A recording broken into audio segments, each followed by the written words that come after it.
भारत के पड़ोसी देश बांग्लादेश में इस समय कट्टरता चरम पर है। दरअसल हुआ क्या कि बांग्लादेश के जो कट्टर नेता हैं, कट्टर इसलिए कह रहा हूं कि वो ग्रेटर बांग्लादेश यानी कि भारत के जो पूर्वोत्तर के राज्य हैं, उनको काटकर बांग्लादेश में शामिल कराने की सपना देखने वाले जो नेता हैं शरीफ उस्मान हादी, इनके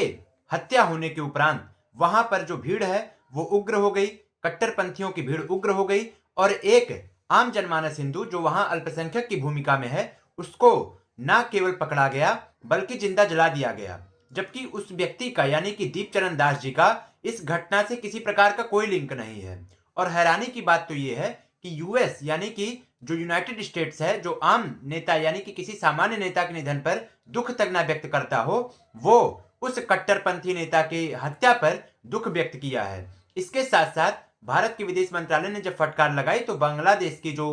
सरकार है, उन्होंने 7 लोगों को गिरफ्तारी तो दिखाई है, परंतु यह दिखाता है कि बांग्लादेश में किस तरीके से कट्टरपंथी हावी हो गए हैं और वो बंगाल का ही नुकसान कर रहे हैं। शेख मुजीबुर रहमान के घरों को तोड़ा जा रहा है, जो बंगाली संस्कृति है उसको तहस नहस किया जा रहा है।